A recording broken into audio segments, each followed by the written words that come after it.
Good morning बच्चों। आज हम संख्या पद्धति का सेकेंड एक्सरसाइज ये कर रहे हैं। एक्सरसाइज 1.2।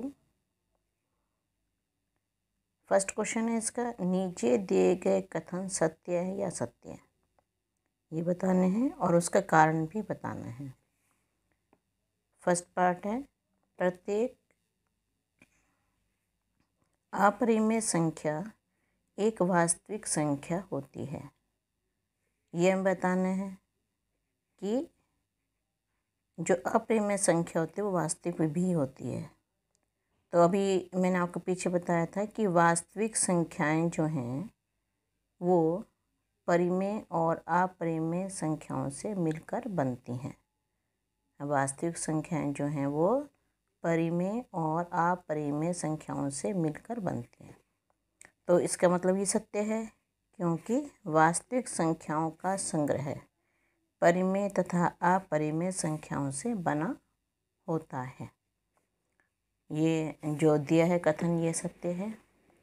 सेकंड पार्ट करते हैं इसका, संख्या रेखा का प्रत्येक बिंदु √m के रूप का होता है जहां m एक प्राकृत संख्या है।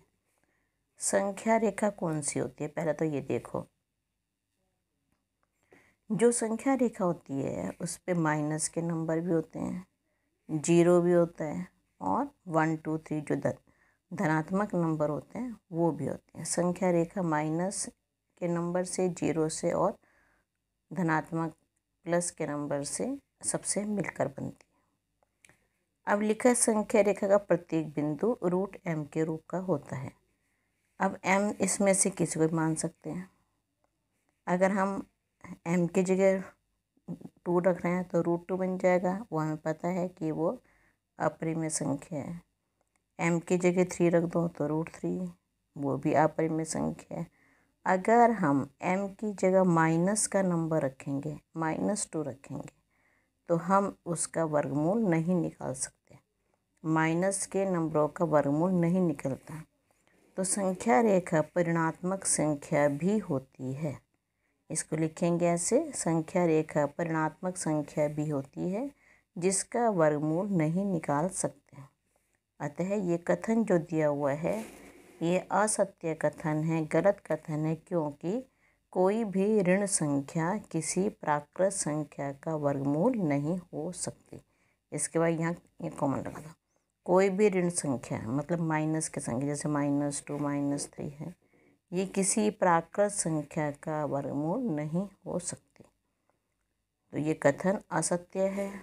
नेक्स्ट करते हैं, प्रत्येक वास्तविक संख्या एक अपरिमेय संख्या होती है। अब वास्तविक संख्या अभी आपको बताया था कि परिमेय तथा अपरिमेय दोनों से मिलकर बनती है।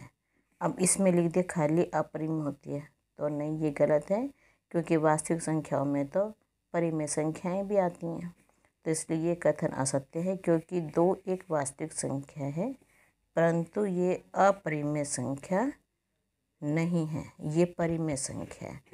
और वास्तविक संख्याओं में दोनों होती हैं, वो परिमेय भी होती है और अपरिमेय भी होती है। तो इसलिए ये कथन असत्य है। इसके बाद है, क्या सभी धनात्मक पूर्णांकों के वर्गमूल अपरिमेय होती हैं? यदि नहीं तो एक ऐसी संख्या के वर्गमूल का उदाहरण दीजिए जो एक परिमेय संख्या है। जिन बच्चों को बुक नहीं मिली अभी तक तो वो इसी में से क्वेश्चन नोट कर सकते हैं। क्या सभी धनात्मक पूर्णांकों के वर्गमूल अपरिमेय होते हैं? तो ऐसा नहीं है। सभी, इसी लाइन को मैंने दोबारा लिख दिया है, नहीं के बाद ये साइड लाइन दोबारा लिख दी है। सभी धनात्मक पूर्णांकों के वर्गमूल अपरिमेय नहीं होते। क्यों? आगे अब एग्जाम्पल इन्होंने कहा है कि उदाहरण भी दो ऐसा। तो उदाहरण क्या है कि 4 एक धनात्मक पूर्णांक है जिसका वर्गमूल मतलब √4, ये i लिखा है, दैट इज़, i का मतलब होता है दैट इज़, जिसका वर्गमूल हम किसी का वर्गमूल निकालो तो नंबर अपने मर्जी से हमने ले लिया, 4 का अंडर रूट, ये होता है 2, और 2 एक परिमेय संख्या होती है। तो हमने उदाहरण दे दिया, इन्होंने कहा था वो उदाहरण दो कि जिसका वर्गमूल एक परिमेय संख्या हो। तो हमने 4 ले लिया, 4 का वर्गमूल लिया, 2 आ गया, 2 एक परिमेय संख्या है। नेक्स्ट क्वेश्चन आपका है, दिखाइए कि संख्या रेखा पर √5 का किस प्रकार बनाया जाता है। यहाँ पे को कर दो। देखो ये 5 को हम क्या लिख सकते हैं, 4 + 1 लिख सकते हैं। ये जो 5 है, 5 को हम 4 + 1 लिख सकते हैं। अब 4 को हम क्या लिख सकते हैं, 2 का वर्ग, और 1 को क्या लिख सकते हैं, 1 का वर्ग। मतलब 5 को हमने 2 का वर्ग + 1 का वर्ग शो कर दिया। अब यहाँ पे हमारी पाइथागोरस प्रमेय लग सकती है। हमें अंडर निकालना है, तो इसके ऊपर अंडर कर दो सबके ऊपर। 5 जो हो गया वो 4 + 1 के ऊपर, और 4 2 का वर्ग + 1 का वर्ग। अब हम इसको बनाते हैं। देखो ये हमने कल बनानी सीखी थी, √2 और √3 तो सीखे थे हमने। अब 5 के लिए हम क्या करेंगे, पहले तो हम एक लाइन खींच लेते हैं, ड्रॉ कर लेते हैं लाइन। ये लाइन ड्रॉ कर ली, यहाँ पे 0, और यहाँ से अभी पिछली जो वीडियोस बताई थी आपको, 2 की बनाई थी और 3 की बनाई थी। अब 5 के लिए ये एक, ये और एक यहाँ पे 2 नंबर, यहाँ से यहाँ तक की लाइन डार्क कर दो, इतनी लाइन डार्क कर दो। ये O है, ये A है, यहाँ से यहाँ तक हो गया 2।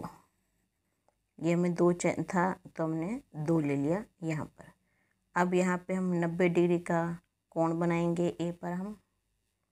ये तो मैं पिछली वीडियोस में बनाना सिखाया था, 90 डिग्री का कोण इस तरह से बनता है। अब ये 6 मैं भी सीख चुकी हूँ। यहाँ पर अब हमने क्या किया, देखो 2 लिखा था तो हमने 2 वाली लाइन OA ले ली यहाँ पे। अब ये 1 लिखा है तो यहाँ पे हम 1 का चाप लगाएंगे।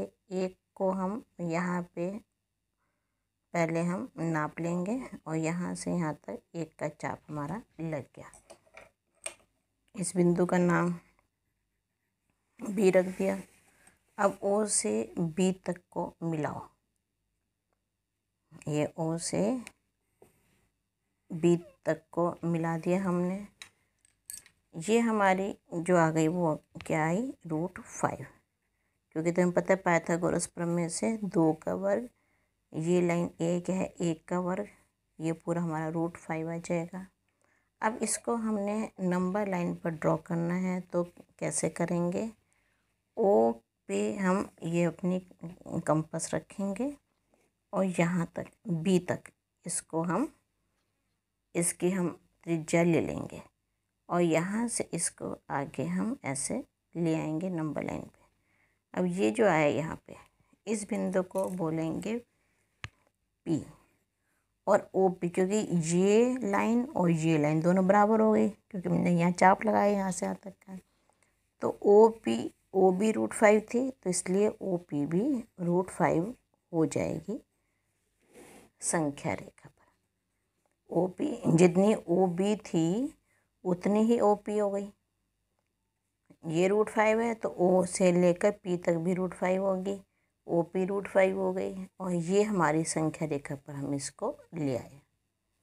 अब इसकी रचना कैसे लिखेंगे, देखो OA एक रेखा 2 मात्रक खींची, ये हमने जो लाइन खींची थी OA, ये 2 मात्रक की खींची थी हमने। A पर 90 डिग्री का कोण बनाया, A से 1 मात्रक का चाप लगाया। यहाँ A से, ये A है, A से 1 मात्रक का चाप लगा दिया, यहाँ से यहाँ तक का चाप लग गया, ये वाला B, जो B पर काटेगा। OB, ये जो लाइन है OB, ये होगी √5। कैसे, पाइथागोरस प्रमेय से। यहाँ तो मैं करना सिखा दिया था मैंने कि पाइथागोरस प्रमेय से हमने ये 2 और 1 लिए थे। यहाँ पे O को केंद्र मानकर, इस O को केंद्र मानकर, OB को त्रिज्या मानकर ये ओ बी है, इसको त्रिज्या मानी, एक चाप लगाया जो संख्या रेखा को पी पर काटेगा। संख्या रेखा कौन सी है? ये वाली है संख्या रेखा आपकी। ये जो है, जो लंबी लाइन सबसे पहले खींची थी, ये संख्या रेखा है। तो ओ पी √5, जितनी ओ बी है उतनी ही ओ पी है, तो ओ पी हो गई √5। ये इस तरह से हमने इसको संख्या रेखा पर बना लिया। इम्पोर्टेंट क्वेश्चन है, अच्छे से प्रैक्टिस कीजिएगा। और ये सारा काम आपको फेयर कॉपी में करना है, अच्छे से प्रैक्टिस कीजिएगा। स्कूल खुलने पर आपकी कॉपियाँ चेक होंगी। Okay, thank you.